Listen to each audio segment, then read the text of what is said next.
I want to give you some hope for your children. Hi, my name is Gretchen Baskerville, and I'm the author of The Life-Saving Divorce, Hope for People Leaving Destructive Relationships. I've been a Christian divorce recovery leader in churches for more than 20 years. And let me say right up front, I believe in the sanctity of marriage. God meant marriages to be loving, faithful, and lifelong. But what do people of faith do when their marriage is the exact opposite? That's my focus. If you're a woman or man who needs a life-saving divorce, you're in the right place. You may have never heard of that term, but I'm sure you understand it already.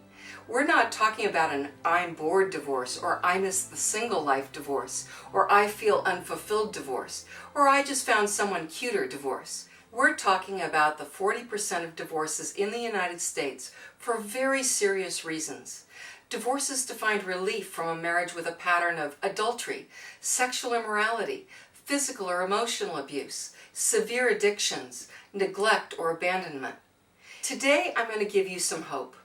If you need a life-saving divorce, your kids will most likely turn out fine as adults. This is just one of my videos on kids and divorce. Watch for the other ones, especially 5 researchers speak out on kids and divorce. Now I know what you're going to say. I was told divorce would destroy my kids, turn them into juvenile delinquents, drive them to abuse drugs or alcohol, and cause them to have serious behavior problems in school, not to mention automatically making them divorce someday too. And these false claims kept many of us in very destructive marriages way too long. Now there's no doubt divorce is an agonizing and difficult decision for any loving parent to make. Probably the most difficult decision in your life. The top fear for most parents is that divorce will cause serious lifelong damage to their children. And for those of us who were brought up in religious homes, we've heard that warning from the day we were born, and we believed it without question. We've heard sermons and radio programs and read books condemning divorcees as quitters who took the easy way out and didn't stay for the kids. We didn't want to be in that category. We didn't want to be seen as the person who sought our own happiness at the expense of our children. Even if we needed a life-saving divorce due to physical or emotional abuse, infidelity, child molesting, etc., many of us hesitated to get away because of those messages.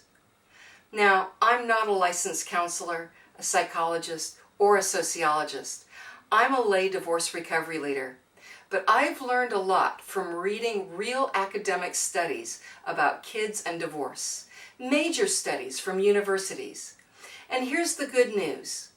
Researchers have known for 20 to 30 years that none of those things, drugs, alcohol, getting expelled from school, none of these is likely to happen to kids of divorce. Does it happen to some kids of divorce? Yes. Does it happen to some kids from 2-parent families? Yes. Do some kids end up with serious and lifelong problems even if they have married parents? Absolutely. Does it happen to the majority of kids from divorced homes? Nope, not even close. Sadly, we've been fed well-meaning but inaccurate information rather than the truth. Because researchers know that on average, staying in a tense, toxic, destructive home where you're fearful and walking on eggshells is far worse for kids than the effects of divorce. Where is that line between a good enough marriage and a destructive home for kids? That's the question we address in this video, so let's jump in. Question 1. If I divorce, what is the likelihood of my children having serious, long-lasting damage? Study after study over the past 30 years have shown that nearly 8 in 10 children from divorced homes grow up to have no serious emotional, psychological, or social problems. Some critics are going to say, don't listen to Gretchen. She denies that kids feel any pain or sadness or any grief. Gretchen is just claiming that kids just sail through divorce without any negative feelings at all. But that's not what I'm saying. I acknowledge that your children will likely feel pain, sadness, and grief. They may miss the other parent and may cry a lot and even beg you not to divorce. Mine certainly did when they were tiny. But that's very different from having serious emotional, psychological, or social problems for the rest of their lives. While experts acknowledge that the first 2 years of the divorce are stressful for kids, it doesn't have long-lasting effects for nearly 8 in 10 children. My children turned out fine, and later they thanked me for getting divorced. But moving, going to a new school, observing conflict between parents, and going back and forth between homes does cause real pain and stress for the kids during the transition. But in the long run, the vast majority of kids turn out a lot like their friends from two-parent homes. This bar chart shows adults with serious problems based on their parents' marital status when they were young. On the left is adults whose parents got divorced. On the right is adults whose parents were not divorced. As you can see from the graph, the vast majority of kids, whether their parents divorced or not, made it through life without any serious problems at all. Dr. Mavis Hetherington, one of the top family researchers, started studying families at the University of Virginia in the 1970s. And by the way, she was married and never divorced. Later, she summarized her nearly 3 decades of research with 1,400 families this way. In the short run, divorce is brutally painful to a child, but its negative long-term effects have been exaggerated. And she went on to say, most of the young men and women from the study looked a lot like their contemporaries from non-divorced homes.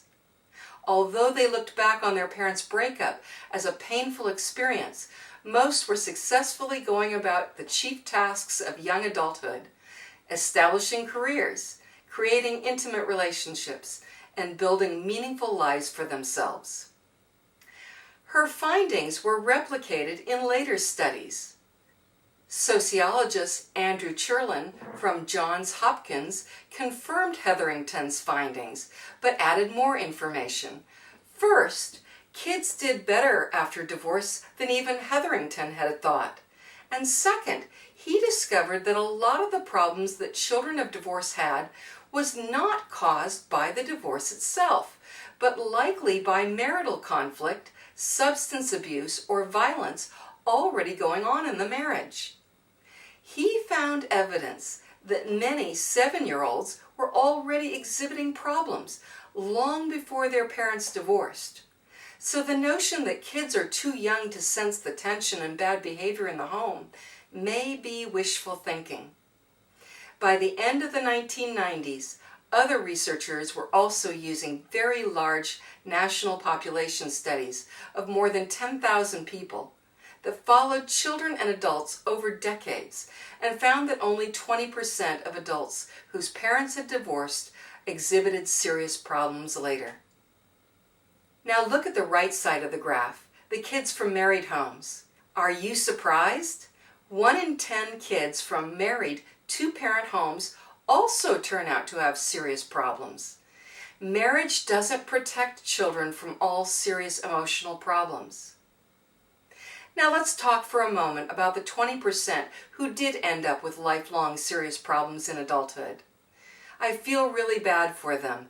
We've already said they may have been damaged by the toxic atmosphere in the home before the divorce. And some, according to a 2018 study, may also have been traumatized by bitter legal battles during the divorce process. And finally, the child and parent's personality plays a role too. Some adults and kids do better than others because they're naturally confident and feel comfortable in new situations. Other adults and children are naturally fearful and have a hard time with transitions. And of course, each parent's mental health matters too. So what does this mean for you? If your child was fine before the divorce, they will likely have additional stress, fear, and anxiety about all the changes. But on average, within 2 years, they are likely to go back to normal. Before I go on, I want to say something. I don't want to shame anyone because we didn't know. No one told us back 20, 30, 40 years ago. I can't think of one Christian marriage book or Christian radio program that mentioned any of this. We didn't know. Our pastors didn't know. I don't remember Christian organizations like Focus on the Family, which was founded by a PhD psychologist, ever telling us this. We were completely in the dark. So let's go on to question 2. If I divorce, will my teenagers abuse drugs or alcohol? Researchers say your kids are not likely to have alcohol or drug abuse problems. In fact, the majority of all adolescents have no substance abuse problems, no matter what kind of home they come from. Only 6 in 100 adolescents in single mother families abuse drugs or alcohol, and only 5 in 100 adolescents in two-parent families. For single dads, it's 11 in 100. So no, your kids are not likely to have substance abuse problems. Question 3. If I divorce, will my kids get suspended or expelled from school? Researchers say your kids are not likely to be suspended or expelled. They aren't likely to have any really destructive behaviors. But I can see you now. You're scratching your head. You may have read a recent article from a Marriage at Any Cost organization saying that kids from divorced homes get suspended and expelled 60% more than kids from two-parent married homes. Here's the graph they show. The blue line is two-parent married birth families, and the pink line is separated or divorced moms. If you look down at the green line, that's the kids being brought up by their birth dad only. In the article that contained this graph, the Marriage at Any Cost organization made a big deal about how kids from single-parent homes are 60% more likely to have problems at school. 60%. That sounds scary, and this graph looks scary. But look at the scale on the graph. It only goes up to 16%. It's zoomed in. What if we saw this graph more realistically, say at 100%, not at 16%? Well, here we go. This is how it looks at 100%. Wow! Hardly any kids from any type of family get expelled or suspended. It's not so scary after all. Only 5 in 100 kids from two-parent families and only 8 in 100 kids from those single-parent families I mentioned. There's nothing wrong with the numbers themselves. They're from a large national survey. But the way they've been presented is misleading, and the way they've been interpreted in the text is, how shall I say it, a bit manipulative? So don't let Marriage at Any Cost organizations mislead you by how they present the information. Question 4. If I divorce, will my kids' marriage end in divorce too? Most adults whose parents divorced do not divorce. The majority of people whose parents divorced have lifelong marriages.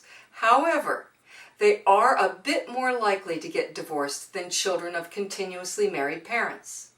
According to 2018 figures, those people whose parents divorce have a 47% divorce rate. Those people whose parents did not divorce have a 40% divorce rate. In other words, there's only a 7% difference between those two groups. Only 7%. Question 5. Are two-parent homes always better? That's what we always heard. But according to a 2003 journal article by Dr. Paul Amato of Penn State, children in very high conflict homes experience nearly 10 times more damage to their well-being than children whose parents divorced. This graph shows 5 types of marriages. And I admit it's a very complex graph. It was done for people with PhDs and it shows a lot of information in one diagram. So I'm going to show you my own simple diagram using the same information. Now look on the left. On the left we find very low distress marriages. These are marriages where the couple is able to resolve marital problems. And though kids may sense some stress, they observe genuine apologies, their parents making up, and better behavior leading to a better relationship. These are peaceful and calm homes, and the children feel safe. Then there are low distress marriages. These couples resolve most of their problems. Then the medium distressed. The couple has some ongoing, medium serious problems that aren't resolved. Then high distress. The couple has serious and ongoing problems that don't get resolved by a change in behavior. And then the very worst ones, the very high discord or very high distress marriages. The couple's problems don't get resolved. Family members feel tense and anxious. Sometimes the problems are hidden and covert, with no obvious fighting, screaming, or violence. But family members walk on eggshells. They only feel safe when the destructive person is away or not monitoring them. The spouse who's most invested in the relationship may keep trying to placate the other, but the tension doesn't get resolved. Researchers have found that divorce is bad for kids in the cases of the very low, and medium distress marriages. And that makes sense. Normal marriages have problems, and it's good for children to see their parents working through them in good faith. In these homes, divorce is really bad for kids because the parents are decent people and the kids are blindsided and betrayed. But in the high and very high discord marriages, tension is palpable, even if there's no violence, yelling, or visible conflict. Remember the earlier study that said 7-year-olds developed problems long before their parents divorced? Yep, they sense it. And research has found that it's likely better for children if their parents divorce than to stay in these anxiety-filled, agitated situations. And to quote Dr. Paul Amato, and I've edited his quote to keep it short, when parents reported high levels of discord, offspring with divorced parents were better off than offspring with continuously married parents. As we saw in the chart above, a very high distress marriage is often so harmful that the problems caused by the divorce process are minimal in comparison. In fact, about 10 times less. People going through life-saving divorces aren't looking for a grass-is-greener solution. They're looking for relief from destruction. Finding a new spouse is the last thing on their mind. They just want to escape from the nightmare. For them, the answer is clear. They have to get away. Here's the diagram for the high discord marriages. The damage done to the kids' well-being is 1.5 times greater for the kids whose parents stayed married. To give you an example of why this is true, in a 2009 study, children in high-conflict married homes were found to be more likely to binge drink, use marijuana, marry too early, and divorce. And it makes sense. If their parents' marriage is full of chaos and the behavior doesn't get any better, the children find ways to escape the misery. They may numb themselves with alcohol or drugs, or run away, or marry the first person who will get them out of the house. If the vulnerable parent stays in the nightmare, instead of setting boundaries, saying no to the abuse, and leaving, the children may even develop more serious problems. Kids need to have at least one parent who is nurturing and can get them to safety. And now, finally, one last study. It's the granddaddy of all of them. Before I tell you about the ACE study of 1998, I want to repeat something. No one at my church ever told me about this. Not my pastor, not the church counselors, not the Christian radio programs I heard. I wish they would have. I was already divorced by 1998, but so many children could have been protected if we had only known. So let's dive in, and maybe we can spread the word. Researchers did a huge 19,000-person ACE study through Kaiser Permanente and found that children who have been abused themselves or witnessed abuse, substance abuse, or mental illness were at a higher risk when they became adults for major diseases, and I'm sure I'm going to mispronounce this, such as ischemic heart disease, cancer, chronic lung disease, skeletal fractures, and liver disease. They discovered that many children who'd been exposed to 4 or more adverse childhood experiences, that's what ACE stands for, had serious health problems in adulthood.